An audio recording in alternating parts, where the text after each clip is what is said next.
तो ये अरविंद केजरीवाल जी वो बोल रहे थे कि हम दिल्ली को लंदन बना देंगे। आपको लगता है दिल्ली लंदन बन गया? देखिए कहीं किसी सरकार में खामी भी होती है तो कहीं कुछ अच्छाइयाँ भी होती है। अच्छाइयाँ तो होती हैं लेकिन अच्छा अच्छाइयाँ भी बता दीजिए, खामी बता दीजिए। लंदन नहीं बना है तो पहले से सुधार तो हुआ है कुछ ना कुछ। मतलब क्या सुधार हुआ? हमें तो दिखता है जगह जगह पे गंदगी।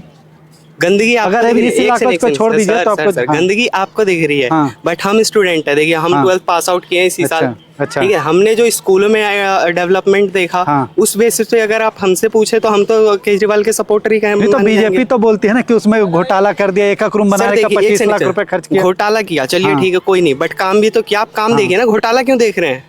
नहीं तो घोटाला भी तो है ना कि अगर 5 का सामान अगर 10 में बेच दिया तो जाए तो घोटाला है ना। फिर देखिए आपने घोटाला किया, पर दूसरी भी सरकारों ने तो घोटाला किया आप एक्सेप्ट करते हैं। लेकिन वो है ना कि जो पकड़ा जाता है फिर उसको चोर बोला जाता है ना, बातें है। देखिए जो पकड़ा जाता है उसे चोर बोला जाता है। केजरीवाल जी फंसे ना करप्शन के चार्ज में। करप्शन कौन सी गवर्नमेंट नहीं करती है? हमने क्या बोला?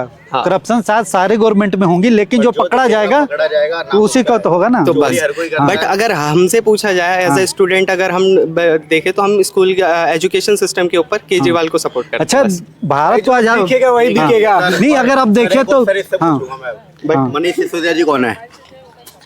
वो पहले हमारे कौन है? एजुकेशन में ठीक है, उनका क्या घोटाला था पता है? उनके घोटाला के बारे में मेरे को नहीं, जब वो आपके शिक्षा मंत्री का घोटाला ही होगा तो आपको क्या शिक्षा मिलेगी? वो आपको क्या गाइड करेंगे ये बताओ।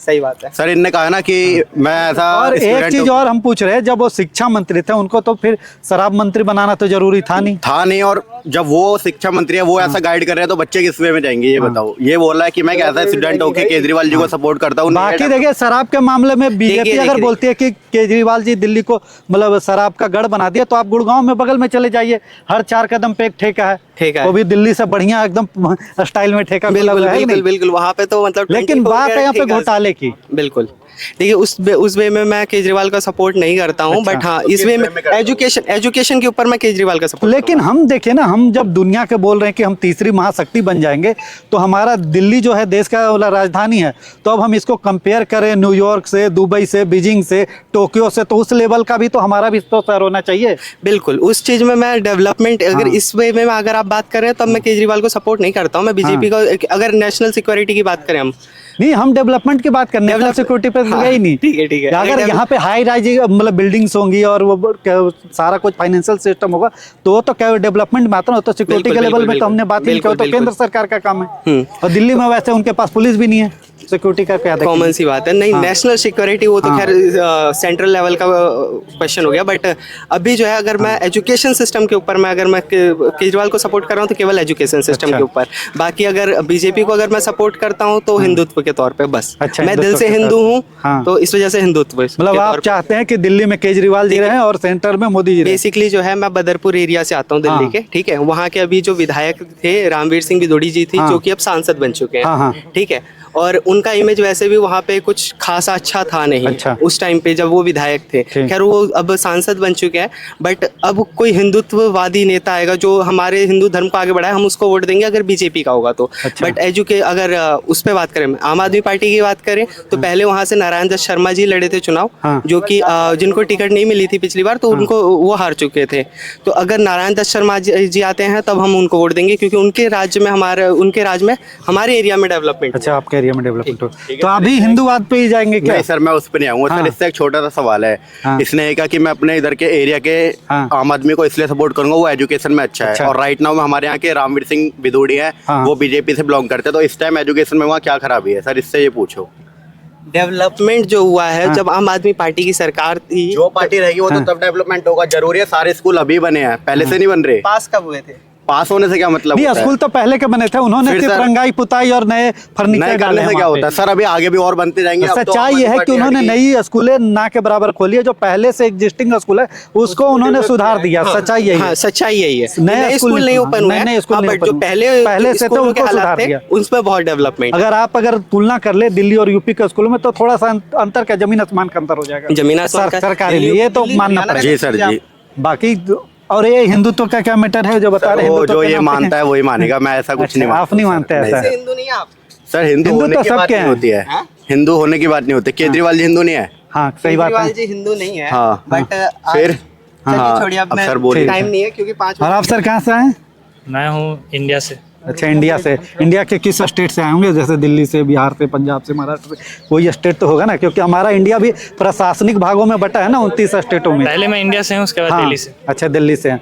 तो दिल्ली में आपको क्या लगता है कि जो केजरीवाल जी बोले थे कि हम दिल्ली को लंदन बना देंगे, आपको लगता है कि दिल्ली लंदन बन गया? देखिए, एक वादा तो उन्होंने निभाया है, क्या? मानना पड़ेगा। उन्होंने बोला था दिल्ली झीलों का शहर होगा, झीलों का शहर बन गया। तो बरसातों में दिखता है ना। हाँ, तो दिखता है ना, हाँ। बन गया झीलों का शहर। और मतलब उनके आपको काम अच्छा लगता है जो उन्होंने बसों में महिलाओं को फ्री कर दिया? उनका बस एक ही काम अच्छा लगता है, उन्होंने पेड़ लगवाया, बाकी कोई काम अच्छा नहीं अच्छा, लगता। कोई काम अच्छा फ्री नहीं करवाने से कोई फायदा थोड़ी ना होता है। अच्छा। अगर आप कोई चीज फ्री करवा दीजिएगा तो इससे क्या होगा, सरकार का, देश का, अच्छा। जो शहर है उसका नुकसान कर रहे हो नुकसान ना, होगा। बिल्कुल नुकसान होगा। अगर आप फ्री कर रहे हो तो फिर लड़कों के लिए क्यों नहीं फ्री किया? अच्छा, लड़कों के लिए क्यों? सही बात है, यहाँ पे अगर भेदभाव कर रिजर्वेशन रहे हो। लड़कियों के लिए रहता है मेट्रो में, तो लड़कों के लिए क्यों नहीं है? लड़कों के लिए भी रिजर्वेशन होना चाहिए। मतलब आप चाहते हैं कि समान अधिकार सबको मिले? बिल्कुल, इक्वालिटी होनी चाहिए। अच्छा, मतलब कि ये जो लिंग पे, जाति के, धर्म के आधार पे भेदभाव नहीं बिल्कुल होना नहीं। क्यों? लड़का के पास रिस्पॉन्सिबिलिटी नहीं रहता है, लड़की के पास रिस्पॉन्सिबिलिटी है। चाहिए। अच्छा, लड़कों को क्या खतरा नहीं रहता?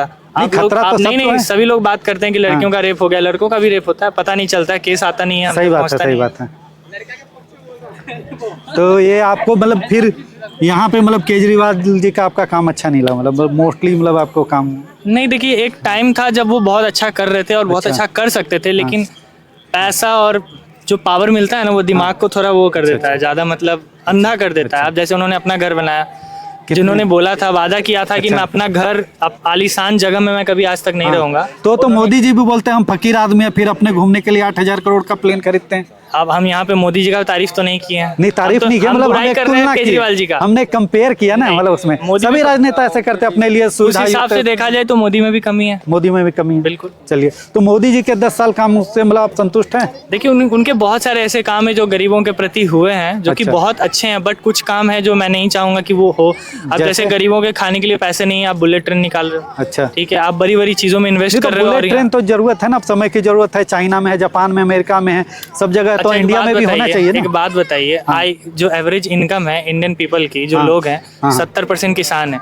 आपको लगता है जो कि मेट्रो तक में नहीं बैठ पाते हैं, जो एक्सप्रेस ट्रेन होते हैं हमारे इंडिया के, उसमें नहीं बैठ पाते हैं, वो लोकल ट्रेन में धक्के खाते हैं, वो आपका बुलेट ट्रेन में चढ़ेंगे? नहीं, बुलेट ट्रेन में तो नहीं चढ़ पाएंगे, क्योंकि उसका किराया ही होगा 5 से 6 हजार। समय के हिसाब से टेक्नोलॉजी के साथ आगे बढ़ना चाहिए, बट इतना भी दूर का नहीं सोच लेना चाहिए कि मतलब आपके कहने का मतलब कि पहले सभी लोगों को बेसिक सुविधाएं उपलब्ध करा आपको दी। कितने पेड़ दिख रहे हैं? पेड़ तो पेड़ क्यों टिके हुए यहाँ पे? ये तो पेड़ तो यहाँ पे कम से कम 10,000 होंगे। टिके हुए क्यों है ये बताइए? क्योंकि यहाँ पे काटने का अनुमति नहीं है। उनका जड़ मजबूत है इसीलिए टिके हुए हैं। आपका जड़ी मजबूत नहीं है। आप देश में जो आपके गरीब हैं, गरीबों की जो स्थिति है वही मजबूत नहीं है। आप अमीरों को और अमीर कर रहे हैं, अदानी के जेब में पैसा भर रहे हैं, तो कहाँ से चलेगा देश? ऐसे देश थोड़ी ना चलेगा। फिर ये मोदी जी का विकल्प क्या है? विकल्प तो अभी 2024 में चुनाव खत्म हो गया।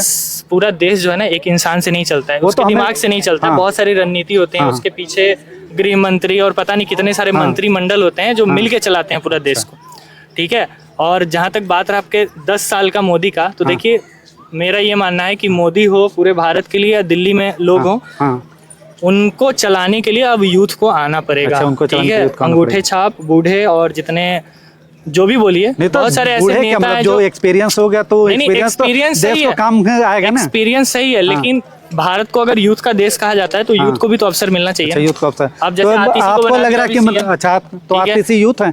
नहीं, यूथ का बात नहीं बोल रहा हूँ, बना दिए, क्या फायदा बना के? अच्छा, अपने आप सबके नजर में क्या अच्छा बन जाएगा? वो तो 2-3 महीने के लिए है ना, उसके बाद तो चुनाव है फरवरी में। जो भी है, तो वो सांत्वना पाने के लिए कि वो मिले, सहानुभूति मिले लोगों से, उसके लिए बनाया ना। हर कोई हेमंत सोरेन नहीं होता ना। हेमंत सोरेन तो आके तो चंपई सोरेन को हटा के खुद बैठ गए। तो केजरीवाल जी इस मामले में तेज हैं, उनको पता है राजनीति कैसे करना चाहिए। बिल्कुल, मतलब सिंपल सा बात ये है कि कोई दूध का दूल्हा नहीं। अभी देखिए, 1 नेशन 1 पॉलिटिक्स वो लाने वाले 1 इलेक्शन। अच्छा, 1 नेशन अगर 1 इलेक्शन आ जाएगा, मतलब एक देश एक चुनाव।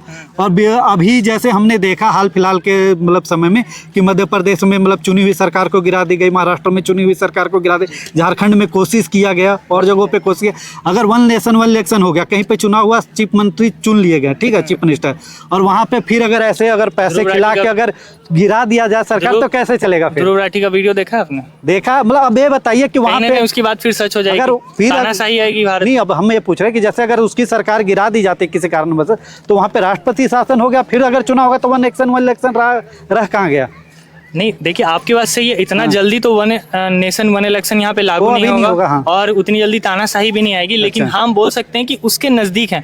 आप हिडनबर्ग रिपोर्ट देख लीजिए, आप बहुत सारे फॉरेन जर्नल छपते हैं वहाँ, जो न्यूज छपती है उसमें आप देख लीजिए रिपोर्ट, जो भारत के पॉलिटिक्स के बारे में कहा जाता है, जो भारत के सिस्टम के बारे में कहा जाता है, उसमें आपको साफ दिख जाएगा कि भारत किस दिशा की ओर जा रहा है। भारत तानाशाही की तरफ जा रहा है। मैं ये नहीं बोल रहा हूँ कि भारत तानाशाही है, जैसे ध्रुव राठी नहीं, हमने कंफर्म बोल कर रहा थोड़ी ना है, कि वो तानाशाही। कंफर्म कर रहा है कि तानाशाही है, बट हम नहीं है, लेकिन हम उसकी ओर जा रहे हैं, हम उसकी कगार पे, उस अच्छा, रास्ते में कि हम कगार पे जा पहुंचने वाले हैं। अच्छा, ठीक है, उस रास्ते पे हैं। बिल्कुल। तो मतलब वन पार्टी हो जाएगी, मतलब अभी कहीं ये तो ना हो जाए वन पार्टी वन इलेक्शन और वन कंट्री, देखिए, one God one supreme leader, जहाँ पे इतने सारे धर्म, इतने सारी जातियां, जाति में बहुत सारी प्रजातियां, जो भी बोल दीजिए, वहाँ पे मुझे नहीं लगता ये इतना जल्दी ये नहीं पॉसिबल हो पाएगा। और भारत की जनता ने मैंडेट में भी बता दिया कि ये इतना आसान नहीं है। अगर 400 सीट मिलती तो शायद हम सोच सकते थे कि अपनी सारी इच्छाएं पूरी कर लेते। ठीक है ना, चलिए ठीक है। Thank you. आपका क्या नाम हुआ भैया?